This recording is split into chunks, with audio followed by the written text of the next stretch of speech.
Okay, so tayo po ay dadako na po sa ating pagbubulay ng salita ng Diyos.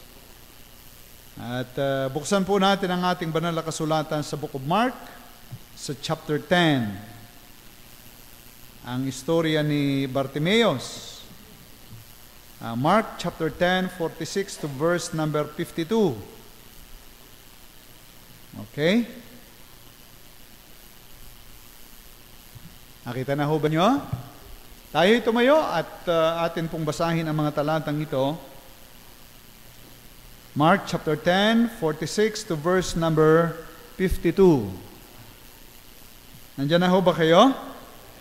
Okay, basahin po natin. Handa, basa. At nagsidating sila sa Jericho, at habang nililisan niya ang Jericho, nakasama ng kaniyang mga alagad, at nang lubhang maraming mga tao, ang anak ni Timeo, si Bartimeo, na isang pulubing bulag, ay nakaupo sa tabi ng daan. At nang marinig niya na yaoy si Jesus, na Nazareno, siya'y nagpasimulang magsisigaw at nagsabi, Jesus, ikaw na anak ni David, mahabag ka sa akin. At siya'y pinagwikaan ng marami upang siya'y tumahimik. Datapwat siya'y lalong sumisigaw, ikaw na anak ni David, mahabag ka sa akin. At tumigil si Jesus at sinabi, tawagin ninyo siya. At tinawag nila ang lalaking bulag na sinasabi sa kaniya, laksan mo ang iyong loob, ikaw ay magtindig, tinatawag kaniya. At siya pagkatapon ng kaniyang balabal, ay nagmadaling tumindig at lumapit kay Jesus. At sumagot sa kaniya si Jesus na sinabi, anong ibig mong gawin ko sa iyo? At sinabi ng lalaking bulag, Rabboni, natanggapin ang aking paningin. At sinabi sa kaniya ni Jesus, humayo ka ng iyong lakad, pinagaling ka ng iyong pananampalataya. At pagdakay, tinanggap niya ang kanyang paningin at siya'y sumunod sa kaniya sa daan. Aming dakilang Panginoong Diyos, aming Ama, muli po kami po'y nagpapasalamat sa inyo na kami po ay inyong dinala sa inyong bahay-sambahang ito upang muli, Panginoon, ay aming gampanan ang amin pong gawain ito, ang gawain po ng pananalangin at gayon din po ang pag-aaral ng inyong banal na salita. Salamat nga po, Panginoon, sapagkat ang ganitong pagkakataon sa aming buhay ay inyong pagpapala. Hindi lamang po, Panginoon, kami makapag-aaral ng inyong salita, kundi kami rin po naman, O Diyos, ay makalalapit sa inyo upang dalahin namin sa inyo ang aming mga kabigatan, ang aming mga panalangin. At salamat po, Panginoon, na kayo ay alam po namin na tumutugon sa panalangin ng inyong mga anak. At aming Panginoon, ngayong gabi sa aming pagbubulay, inyo pong pagpalain po ang inyong mga anak, ang bawat isa sa amin ng inyong banal na salita. At Lord, amin din pong hinihingi ang paglukob ng inyong banal na Espiritu sa aming lahat, upang sa ganun, Panginoon, maging pagpapala nga po ang aming pagbubulay sa gabing ito. Tutulungan mo rin po ang inyong anak, O Diyos, na nagbabahagi, kayo po ang magbibigay ng kaalaman. O Diyos, ito po aming dalangin at tinihingi po ang lahat sa dakilang pangalan ng Panginoong Jesus. Amen. Okay, tayo po ay magsiupo at salamat po sa Panginoon na tayo po ay muli pong nakarating nga po dito upang tayo ay magsama-samang manalangin at mag-aral ng banal na salita ng ating Panginoong Diyos. Okay. So, binasa po natin dito ang istorya ng lalaking si Bartimeo na sinasabi po sa istorya na siya po ay lalaking bulag. Napakahirap po ng kalagayan ng bulag. Kayo nga ho'y magbulag-bulagan? No? Talian niyo ang inyong mata ng panyo bago kayo bumaba diyan sa hagdanan. No?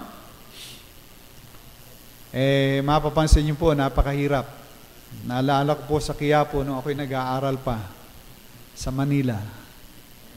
No? Yung may bulag na sumakay sa bus, ako'y nasa bus. At ilan silang bulag. Pagkatapos ng makababa ng bulag, sabi ng isa, magkita ulit tayo ha? Ayan, ay bulag. Pero ang gagaling nila, yung stick nila, alam nila kung ilan liko, minsan ay niluluko ng driver, o baba ka na. Sabi niya, hindi pa. Alam nila kung saan, no? Ang lakas ng kanilang pakiramdam, no?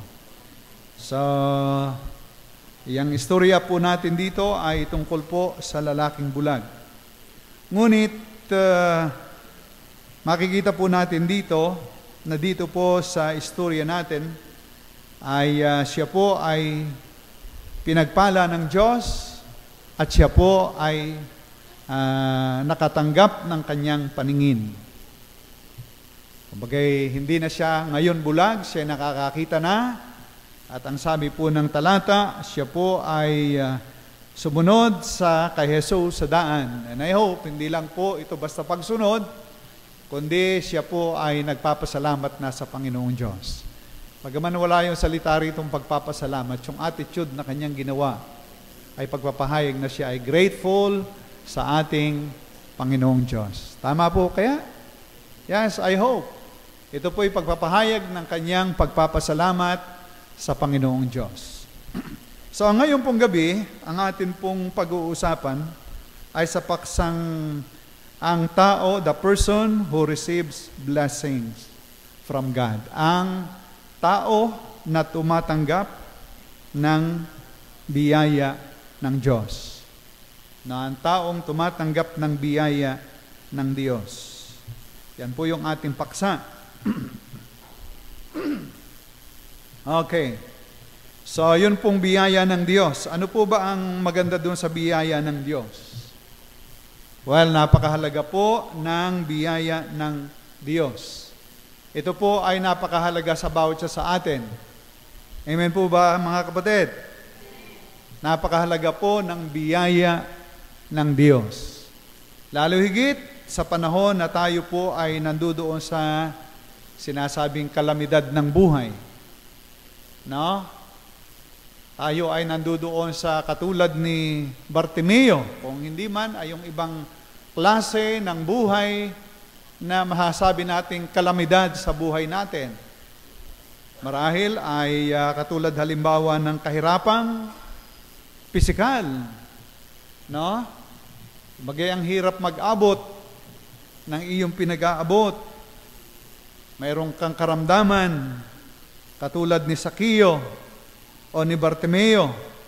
Ano ho? Mayroon kang gusto sa iyong buhay pero hindi mo makuha dahil wala ka nga. Yan ay masasabi natin mga kalamidad sa ating mga sarili. Napakahirap po ng ganyang kalagayan. So kaya po napakaganda na tayo po ay tumatanggap ng biyaya ng ating Panginoong Diyos. Aha. At sa pagbabasa ng banal na kasulatan, sa pag-aaral ng ating banal na kasulatan, ay nakikita po natin na nais ng Diyos na tayo ay kanyang pagpalain. Amen?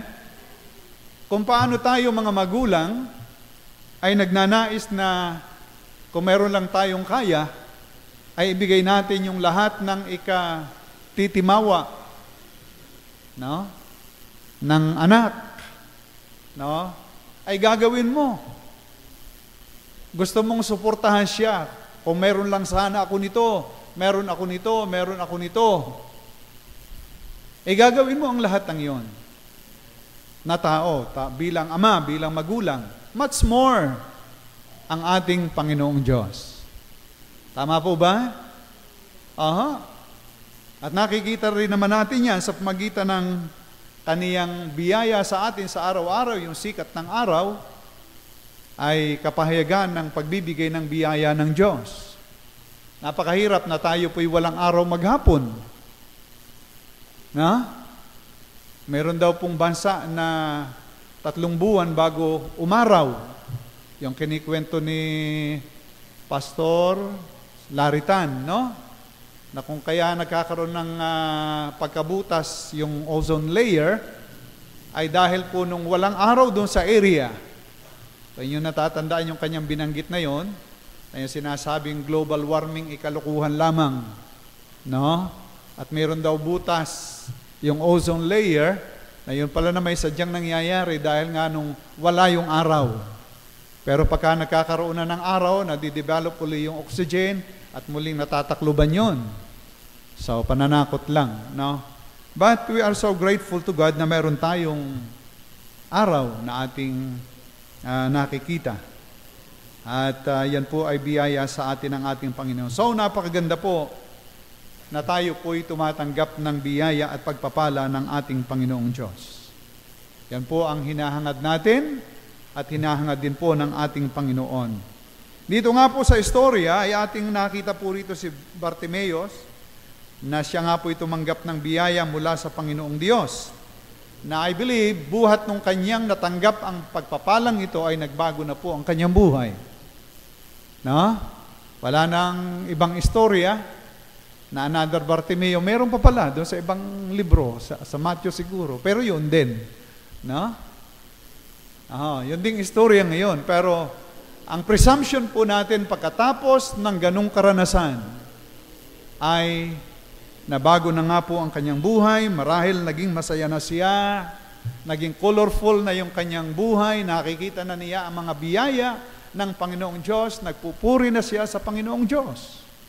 Siyempre, nakakakita na No, nakakakita na siya ng maganda. No, hindi naman basta siya nakakakita lang siya basta, kundi yung kanyang mata na dati bulag ay ginawa ng Panginoon na normal. No, hindi naman yan basta butas, no? Na kahit na butas ay nakakakita pa rin, di pangit pa rin ang itsura niya. So I believe yan po ay talagang inayos ng Panginoon na tulad ng isang normal na tao, kaya po ang kanyang buhay ay naging maganda na. So may presume natin na buhat nun ay naging masaya na siya. At marahil, hindi natin alam kung anong naging buhay niya, kung siya bagay nagpastor o ano. Walang sabi ang Bible. Pero I believe na ang kanyang buhay ay talagang naging malapit sa Panginoong Diyos. Okay. So, at salamat sa Panginoong Diyos sa kanyang biyayang ito dahil nga po sa pagpapala ng ating Panginoon. So, yan po ang istorya. Tinanggap po niya, tumanggap po siya ng pagpapala ng Panginoong Diyos. Now, ayon nga po sa ating paksa, ang ating paksa ay yung taong tatanggap o tumatanggap ng biyaya ng Panginoong Diyos. So, ito po yung isang magandang bagay sa atin na sino ba kaya yung taong tatanggap?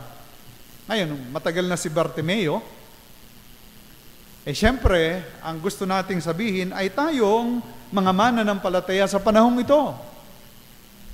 Na hindi lang si Bartimeo, kundi tayo sa panahong ito, ay nais nating tumanggap ng biyaya ng Diyos. Amen? Okay. Pero paano tayo tatanggap ng biyaya ng Diyos?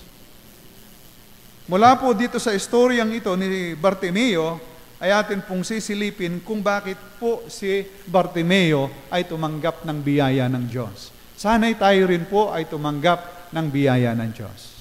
Okay. So, tingnan po uli natin. Ang sabi po ng istorya natin, at nagsidating sila sa Jericho, ang Panginoong Hesus. Pagkatapos nun, at habang nililisan niya ni Jesus ang Jericho, pumunta ron. Pagkatapos, siya ngayon ay paalis na. Ilang araw kaya o ilang oras? I don't know. Wala namang binanggit Ang nandito, pagkatapos noong ano yun? Semicolon ba yun? Nasaan ba yun? Yun. At nagsidating sila sa Jericho. And then ang sunod na salita, at habang nililisan niya ang Jericho. Gano'n kayang kahaba yun? Gano'ng kahaba nung span of, yung space na yan? Hindi natin alaman. Yun po yung nabasa natin dito, nakasama ang kaniyang mga alagad, na lubhang marami mga tao, ang anak ni Timeo, si Bartimeo na isang pulubing bulag ay nakaupo sa tabi ng daan, at nang marinig niya na yaoy si Jesus na Nazareno, siya ay nagpasimbulang magsisigaw at magsabi, Jesus, ikaw na anak ni David, mahabag ka sa akin. At nabasa na po natin ang mga sunod na talata. So, tumanggap po si Bartimeo ng biyaya. Pero paano siya tumanggap? At paano rin po tayo tatanggap? Ang una po, ang isang tao pong maaaring tumanggap o tatanggap ng biyaya ng Panginoong Diyos, ayon pong taong kumikilala na siya'y mayroong pangangailangan sa Diyos. Yun po yung una nating nakita rito. Yung tao na kumikilala na mayroon siyang pangangailangan sa Diyos. Amen? Who recognizes that he has need from God. Meron siyang need from God. Yun si Bartimeo.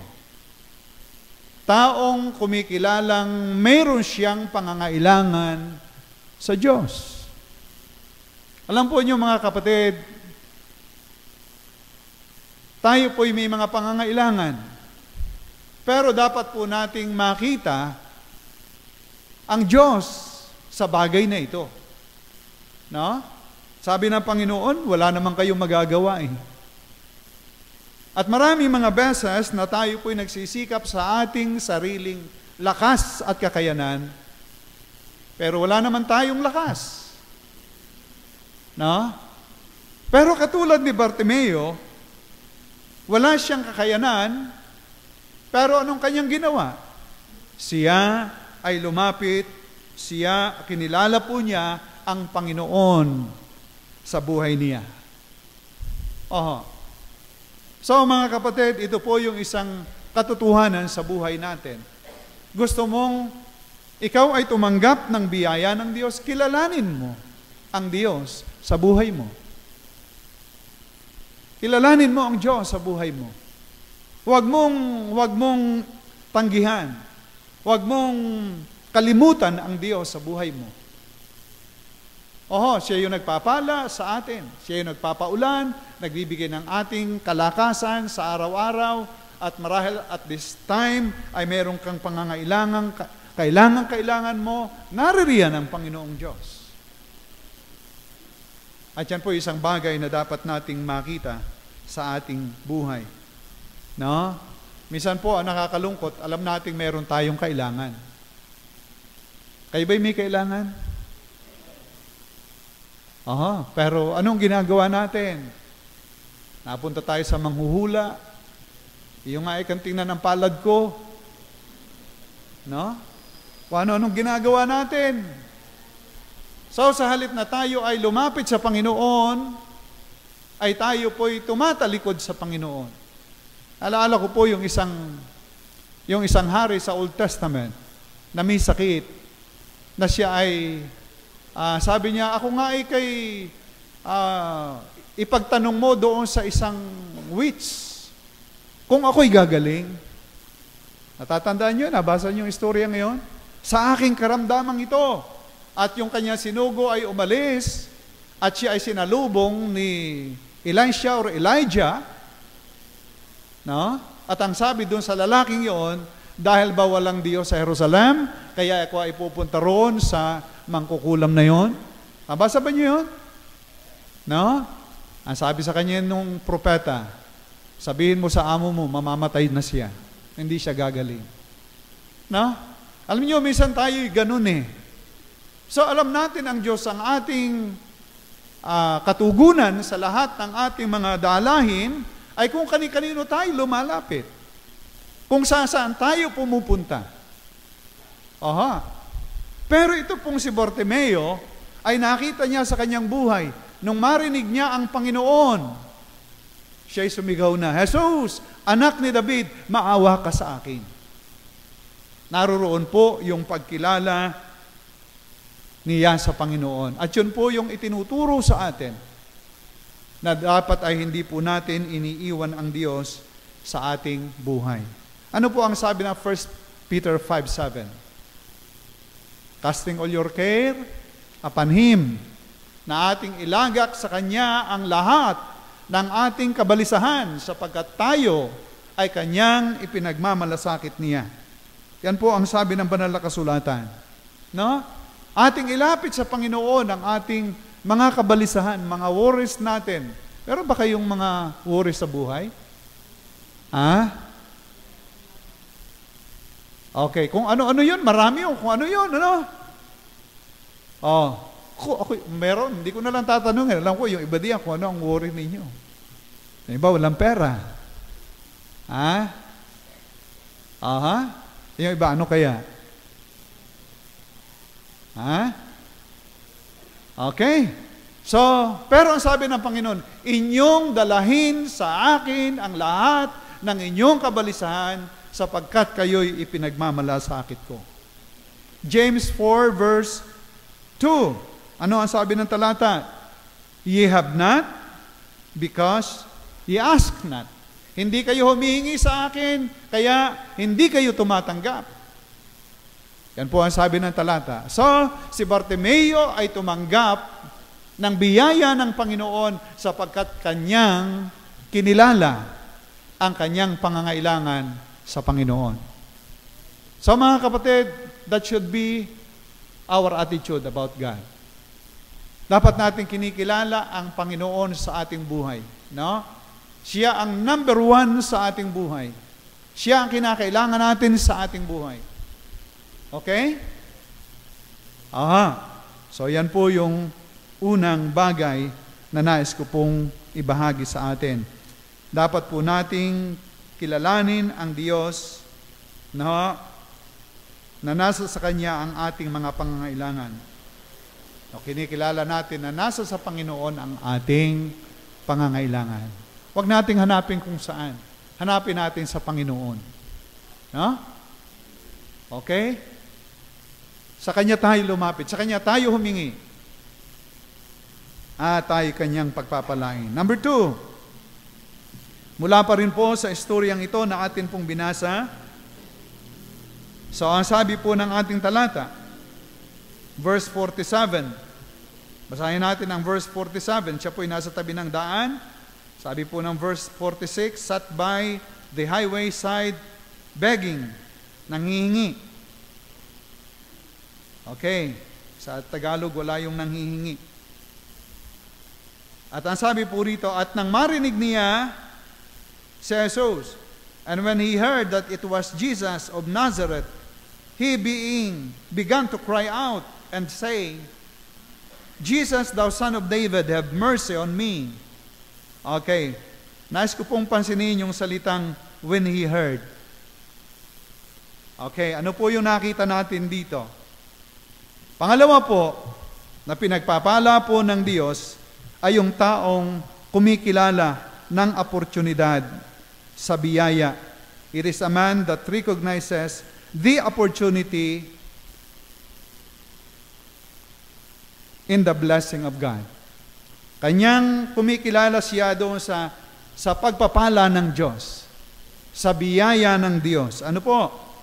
Okay. So ano po ang ibig kong sabihin dito? Yung narinig niya, sinamantala niya. Yun yung oportunidad. Yun pong aking tinutukoy, ay dapat makita po natin yung opportunity. This is the opportunity. Okay, kanina po binasa natin, pumunta ron si Jesus at umalis. Okay. Ngayon, kung nakaalis si Jesus nang hindi siya nakatawag, ano mangyayari sa kanya? Ay di bulag pa rin siya. Pero ito pong Nicodemo, itong Bartimeong ito, nung marinig niya na naroroon si Jesus, paalis na, palabas na, grinab niya yung oportunidad. Hindi niya pinabayaan ang oportunidad. So, minsan, ang daming opportunity, pero pinababayaan natin. Hindi natin ginagrab yung opportunity na yon, kung kaya yung biyaya ng ating Panginoong Diyos ay hindi dumarating sa atin. No, kung namaya-maya pa, wala na si Bartimeo yung pagpapala. Di ba ga? Aalis na ang Panginoon dun eh. Pasan kaya ang Panginoon? At kailan kaya uli siya babalik? No? Ay maigi kung bumalik, ay kung hindi bumalik. So pero dito po mga kapatid, nakita po natin dito yung opportunity ng pagpapala ng Panginoong Diyos. Ang bukas ay maaaring huli sa atin, mahuli na tayo. Naririyan na ang mga biyaya at pagpapala ng Diyos. Meron bang panahon ng pagkahuli? Meron sa Bible. Inyong tingnan ang Matthew 23 verse 37. No? Matthew 23, 37. Ano pong sabi rito? Sabi po ng talata ng ating Panginoon, O Jerusalem, Jerusalem, na pumapatay sa mga propeta at bumabato sa mga sinusugo sa kaniya. Makailang inibig kong tipunin ang inyong mga anak na gaya ng pagtitipon ng inahing manok sa kaniyang mga sisiw, sa ilalim ng kaniyang mga pakpak, at ayaw kayo. Ilang beses ko kayo sinisikap tipunin, pero ayaw ninyo. So anong ginagawa ng mga Israelitang ito, ng mga Hudiyong ito? Kanilang iwinawala ang oportunidad nila sa Panginoon. So mga kapatid, nakikita ko po rito, si Bartimeo ay nakatanggap ng biyaya at pagpapala sapagkat grinab niya yung opportunity na yon sa kanyang buhay. No? Kaya dito po ay tinuturuan tayo na i-grab natin ang opportunity ibinibigay sa atin ng Panginoon Diyos. Kaya lang tiyakin natin ito ang Panginoon na nagbibigay ng oportunidad. No? Baka si Satanas ang nagbibigay ng oportunidad sa iyo. Ay di iyo munang i-examinin mula sa liwanag ng banal na kasulatan. Ang sabi po ng banal na kasulatan sa Psalms, Thy word have I hid in my heart, that I might not sin against Thee. So, gagamitin mo ang Word of God, kung yan ay sa Panginoon. No? Grab mo yung opportunity yan na bigay ng Panginoon sa iyo. Kayo ba binigyan na ng Panginoon ng oportunidad?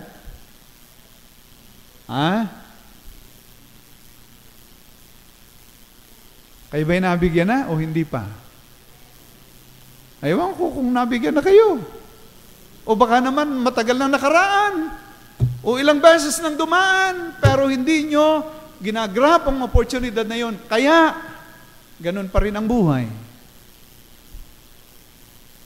Si Bartimeo po, grinab niya yung opportunity. Ngayon, may opportunity pa ba tayo ngayon? Meron. Amen. Malakas pa tayo. Ano ba yung gagawin natin para sa Panginoon? Ano ba yung hingin ko sa Panginoon?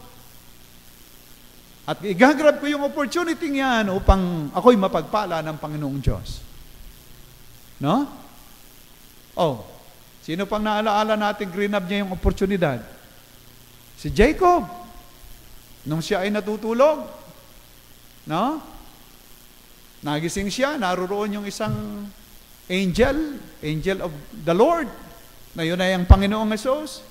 Bunot ang espada, pagkatapos sila'y nag-wrestling. Natatandaan yung istorya ngayon? Araw na, bitiwan mo na ako. Masisikatan na ako ng araw. Paano sabi ni Jacob, hindi kita bibitiwan hanggat hindi mo ako pinagpapala. Yun. Ano sabi ng Panginoon? Sabi nung angel of, ano yun? Angel of, ng pangalan nun? Basta't angel, ano? Mula ngayon ay tatawagin ka ng Jacob. Israel, Israel. Siya na nga ang pinagmulan ng bayang Israel. Mga kapatid, sana po'y natututo tayo sa ganyang katotohanan. Ano nga? Totoo kong binubulay. Ano ba yung lesson dito sa kay Bartimeong ito na magandang magiging pagpapala sa atin? No? So, sana po ay makita natin ito. Kinuha ni Bartimeos ang opportunity na kanya nga pong grinabyoon sapagkat nakita niya, maya-maya pa, late na ako. O huwag tayong magpa-late. Huwag tayong magpahuli sa Panginoon. Amen? Okay. So, every time na meron tayong problema, tayo lumapit sa ating Panginoong Diyos. Sapagkat meron tayong oportunidad para sa Kanya. Number 3, tingnan po natin. So, balik po tayo doon sa ating text. Mark chapter 10. Okay, so, ano pong nakita natin dito? So, dito nga po ang nabasa natin.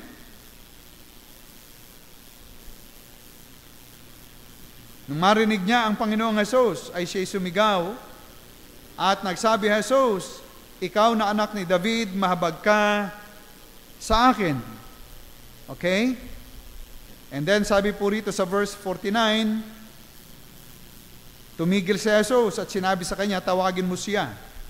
And then dito po sa verse 51, at sumagot sa kaniya si Jesus na sinabi, anong ibig mong gawin ko sa iyo? At sinabi ng lalaking bulag, Rabboni, natanggapin ko ang aking paningin. Okay, pangatlo po, Rabboni, natanggapin ko ang aking paningin. Ano nakikita po natin dito? Paano niya tinanggap ang biyaya ng Panginoon? So, siya po ay tumanggap sa Panginoon ng biyaya sapagkat lubusan niyang ipinagkatiwala sa Panginoon ang kanyang problema. Ano?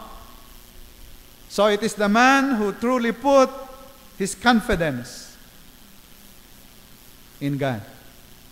No, kanya pong lubos na ipinagkakatiwala sa Diyos ang lahat ng kanyang problema.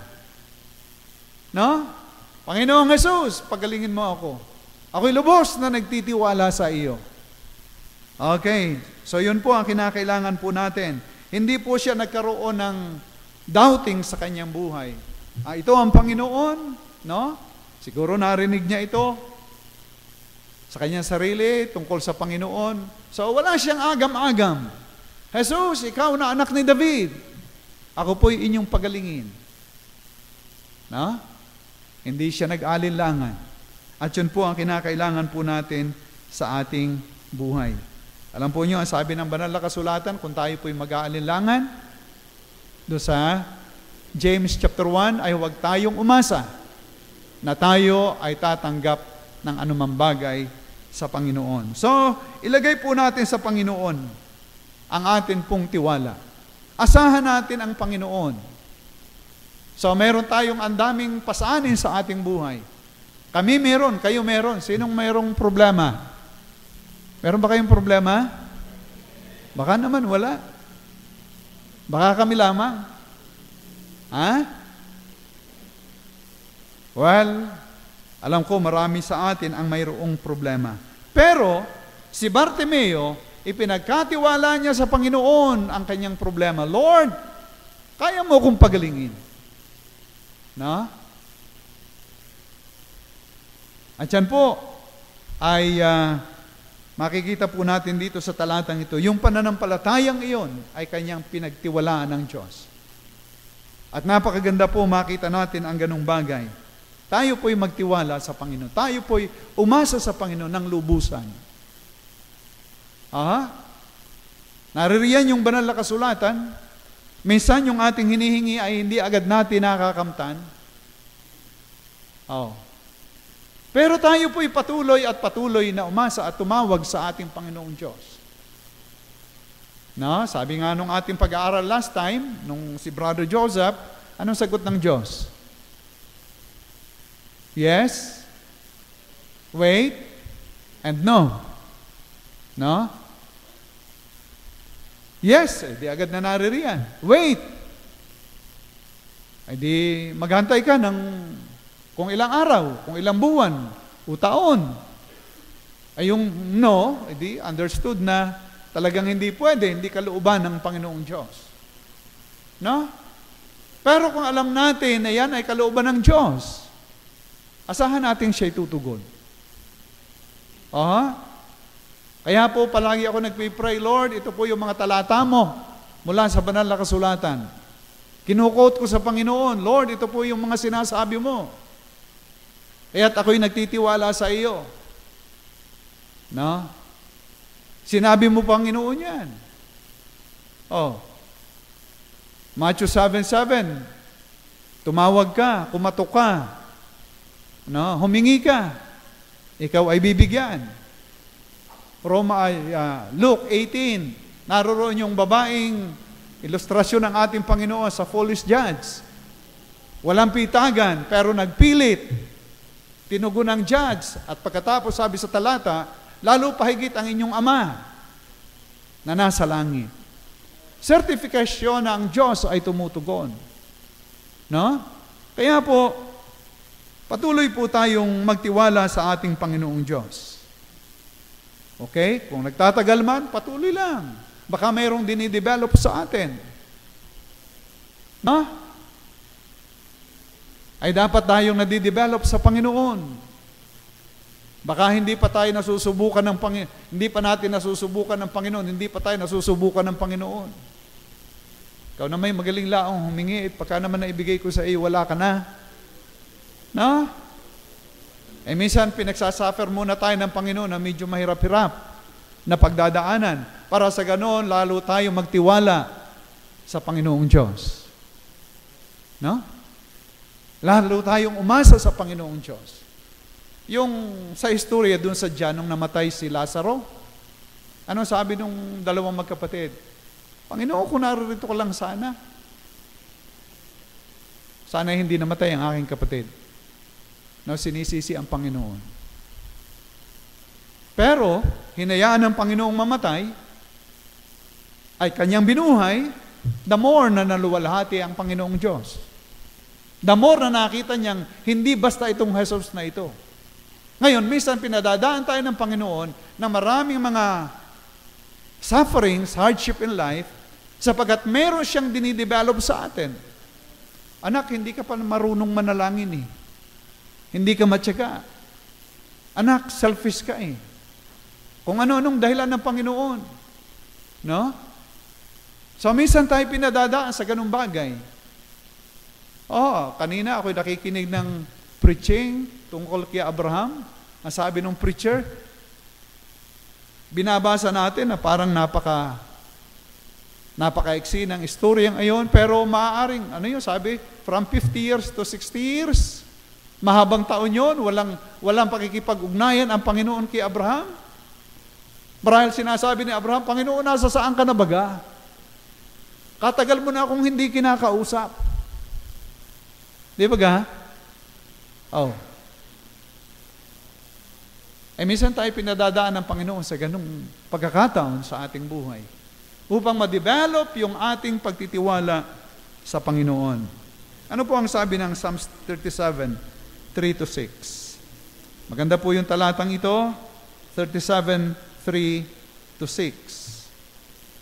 So, basahin na natin ang verse number 1. Huwag kang mabalisa. Yan, sabi. Huwag kang mabalisa. Dahil sa mga manggagawa ng kasamaan, ni managhili ka man sa kanila na nagsisigawa ng kalikuan. Maigi pa sila itong mga lukulukong ito. No? Sagana ang buhay nila. Gagaya na nga ako sa kanila. No? Minsan tayo ganun nababalisa. Naalala ko yung istorya, ito'y nabanggit ko na sa inyong matagal na. Dalawang magkaibigan, sabay pumasok ng trabaho. Pagpasok nila ng trabaho, yung isa ang bilis ng promotion, magto 2 years na. Yung isa hindi pa napopromote. kahit na kaunti. Ilang araw na lang, isang linggo na lang, magto 2 years na, walang promotion. Narinig na ba niyo yan?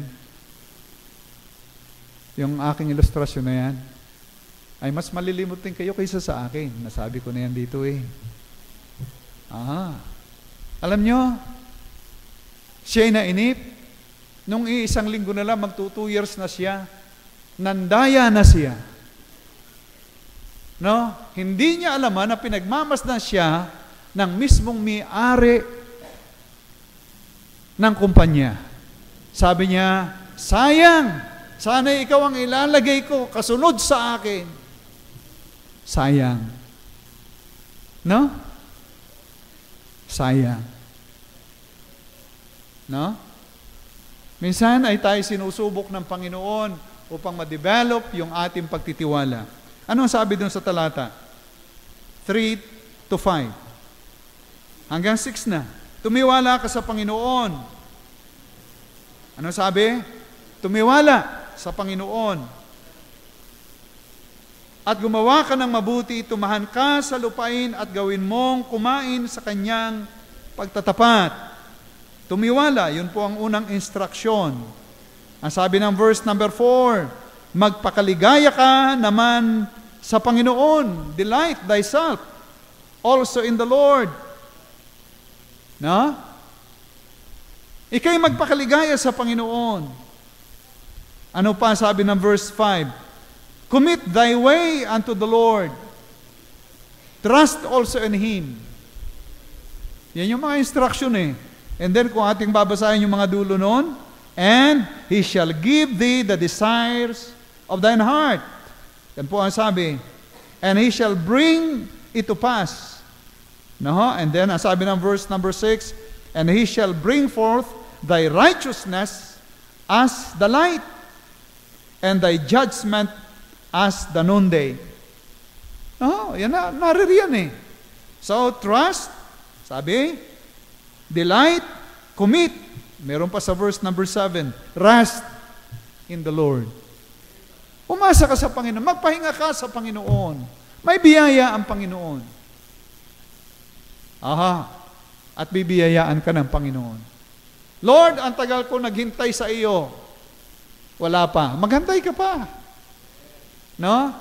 Ano mangyayari sa iyo? Bibiyayaan ka niya. Kailan? Aywan ko. Pero ito yung kanya salita eh. No? Naalala ko po yung isang program sa TV. Kanyang sinabi, Panginoon, ito gagawin ng Panginoon sa inyo. Ito ang kanyang pangako. No?